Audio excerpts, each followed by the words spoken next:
त्यानंतर अत्यंत महत्त्वाची बातमी, देशामधील पहिला एआय युक्त जिल्हा होण्याचा मान सिंधुदुर्ग जिल्ह्याला मिळालाय। 1 मे रोजी सिंधुदुर्ग एआय युक्त जिल्हा म्हणून घोषित होणार आहे। 8 विभागांना एआयच्या माध्यमातून चालवण्यात येणार आहे। कुडाळमधील कार्यक्रमामध्ये नितेश राणे यांनी ही माहिती दिली आहे। देशातील पहिला एआय युक्त जिल्हा होण्याचा मान सिंधुदुर्ग जिल्ह्याला मिळणार आहे।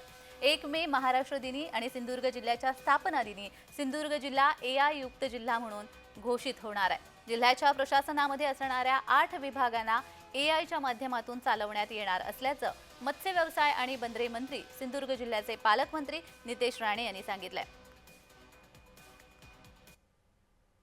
आपला सिंधुदुर्ग जिल्हा हा देशातला, राज्यातला पण आहे, देशातला पहिला एआय युक्त जिल्हा म्हणून आपण घोषणा करतोय। एआय युक्त आपण प्रशासनामध्ये 8 असे डिपार्टमेंट आपण आयडेंटिफाय केले आहेत, त्यांना आपण एआयच्या अंतर्गत एआयच्या मदतीने आता ह्या पुढे चालवणार आहोत।